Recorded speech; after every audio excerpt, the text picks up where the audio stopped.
കുറ്റിപ്പുറം നരിപ്പറമ്പ് റൂട്ടിലും വെള്ളാഞ്ചേരി കടകശ്ശേരി റൂട്ടിലും സ്വകാര്യ ബസ്സുകൾ നടത്തിയ പണിമുടക്ക് പൂർണ്ണം. ഈ മേഖലയിലെ 14 കിലോമീറ്ററോളം ഭാഗം വർഷങ്ങളോളമായി തകർന്നു കിടക്കുകയാണ്.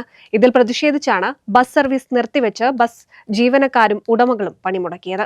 അതേസമയം അധികൃതർ പരിഹാരം കാണാത്ത സാഹചര്യത്തിൽ ബസ് സമരം മറ്റു റൂട്ടുകളിലേക്കും വ്യാപിപ്പിക്കാനാണ് തീരുമാനമെന്നും ഉടമകൾ അറിയിച്ചു.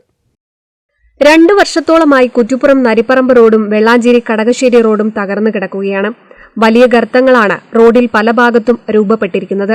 കുറ്റിപ്പുറത്തു നിന്നും നരിപ്പറമ്പ് വരെയുള്ള 16 കിലോമീറ്റർ ദൂരത്തിൽ 14 കിലോമീറ്റർ ദൂരവും റോഡ് തകർന്നിട്ടുണ്ട്. പല ഭാഗത്തും ടാറിംഗ് പോലും ഇല്ലാത്ത അവസ്ഥയുമുണ്ട്. റോഡിന്റെ ശോചനീയാവസ്ഥയ്ക്ക് പരിഹാരം കാണണമെന്നാവശ്യപ്പെട്ട് ബസ് ഉടമകൾ പലതവണ അധികൃതരെ സമീപിച്ചിരുന്നു. 5 മാസം മുന്നേ സൂചനാ പണിമുടക്കും നടത്തിയിരുന്നു. എന്നിട്ടും പരിഹാരം കാണാത്തതിനെ തുടർന്നാണ് ഇപ്പോൾ ബസ്സുകൾ ഓട്ടം നിർത്തി പ്രതിഷേധിക്കുന്നത്. ഇത് റോഡ് ഗതാഗത യോഗ്യമല്ലാത്തതുകൊണ്ട് ഇന്ന് മുതൽ അനിശ്ചിതകാല സമരമാണ്. റോഡ് എപ്പോൾ ശരിയാക്കി തരുന്നോ അന്ന് മുതൽ നമ്മൾ ഈ സമരം നിർത്തും. സമരമല്ലാതെ പ്രതിഷേധ സമരമൊന്നുമല്ല. ഇത് നിവൃത്തികേട് കൊണ്ട് ബസ് സർവീസ് നിർത്തുകയാണ്.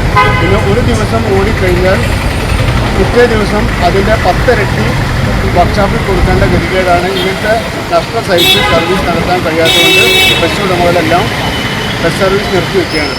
ഇതുവഴി സർവീസ് നടത്തിയാൽ ബസ്സുകൾക്കുണ്ടാകുന്ന കേടുപാടുകൾ തീർക്കാനേ ദിനവും കിട്ടുന്ന കളക്ഷൻ കൊണ്ട് സാധിക്കുന്നുള്ളൂ. പിന്നെയും ജീവനക്കാർക്ക് കൂലിയും മറ്റും നൽകണമെങ്കിൽ ഉടമകൾ കയ്യിൽ നിന്നും എടുത്തു നൽകേണ്ട അവസ്ഥയാണുള്ളത്.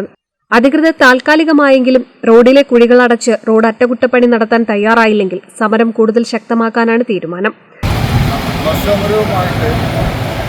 ഇതുവരെ അധികൃതരുടെ ഭാഗത്തു നിന്നും ഒരു ചർച്ചയ്ക്ക് വിളിക്കാത്ത സാഹചര്യത്തിൽ സമരവുമായിട്ട് മുന്നോട്ട് പോകാനാണ് തവനൂർ കുറ്റിപ്പുറം നരിപ്പറമ്പ് റൂട്ടിലെ ബസ് ഓണേഴ്സിൻ്റെ തൊഴിലാളികളുടെയും ആവശ്യം. അതിൽ വെള്ളാഞ്ചേരി കടകശ്ശേരി റോഡുകളിൽപ്പെട്ട ബസ്സുകളും സർവീസ് നടത്തില്ല എന്നുള്ള തീരുമാനവും വന്നിട്ടുണ്ട്.